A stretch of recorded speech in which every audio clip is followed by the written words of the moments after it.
Mesdames et messieurs, bonjour, bienvenue sur ITV.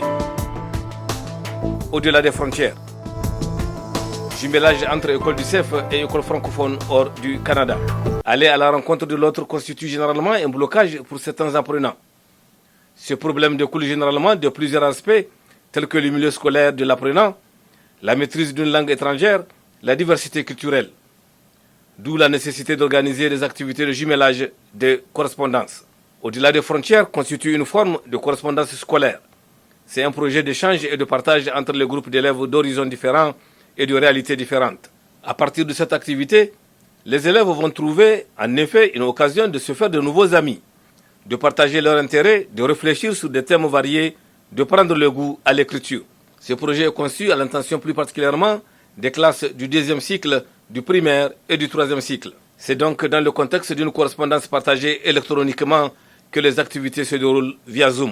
ITV a été invité. Samira Moussalim est une enseignante titulaire de la 4e année à l'école Monseigneur de Laval, pavillon élémentaire à Regina. Samira, est-ce que vous pouvez nous dire comment vous est venue l'idée de mettre en place ce jumelage virtuel? L'idée de ce jumelage virtuel m'est venue lors de ma participation au stage de perfectionnement au Québec à l'été 2019. Durant ce stage, j'ai eu l'occasion de rencontrer de nombreux éducateurs, enseignants, directeurs d'école, conseillères scolaires de partout au Canada et aussi de l'extérieur du Canada. Dès ce moment, j'ai eu l'envie d'élargir la francophonie au-delà de notre province et d'établir des liens entre différentes communautés francophones. Alors, comme vous savez, Monsieur Haussmann, l'évolution des technologies facilite énormément les échanges virtuels. Donc, l'idée d'un jumelage à distance a émergé naturellement. J'ai pris alors contact avec des intervenants qui étaient intéressés par cette initiative et c'est comme ça que nous avons pu concrétiser ce projet avec un premier partenariat en Haïti. Bonjour, bonsoir tout le monde. Un plaisir de vous recevoir pour cette rencontre aujourd'hui entre Haïti, Louisiane et Saskatchewan.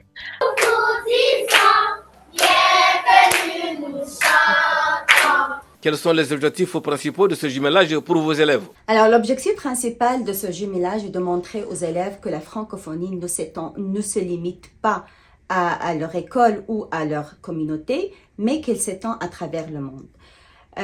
Nous souhaitons offrir à nos élèves une ouverture culturelle qui leur permette de découvrir d'autres réalités différentes des leurs et de renforcer le sentiment d'appartenance à la grande famille francophone.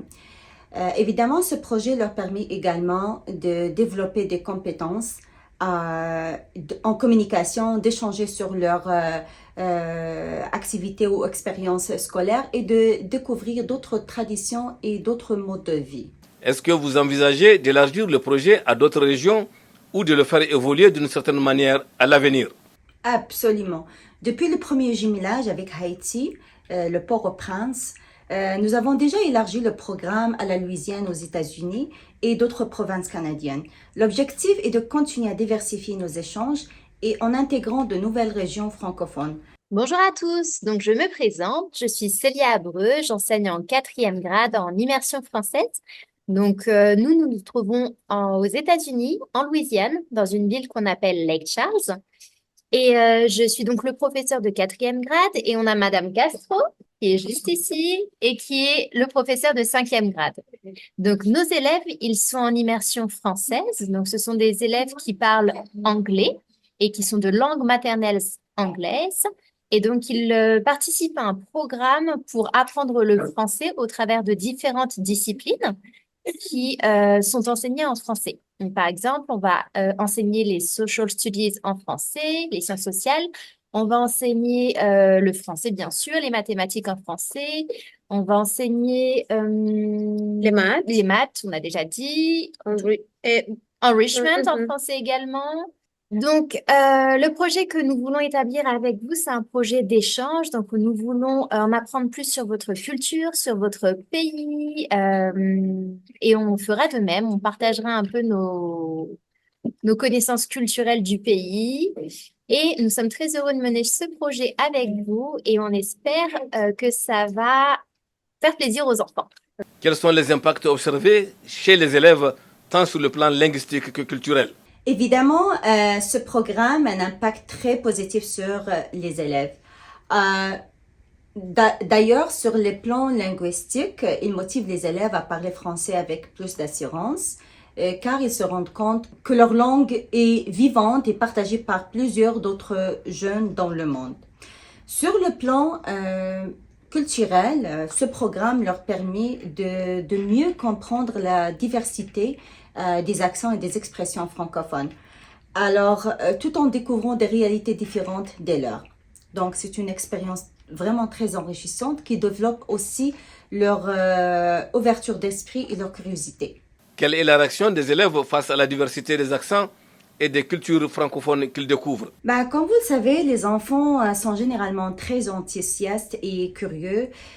Au début, ils peuvent être surpris par les différences d'accent et d'expression, mais rapidement, cela devient un sujet d'échange et d'apprentissage.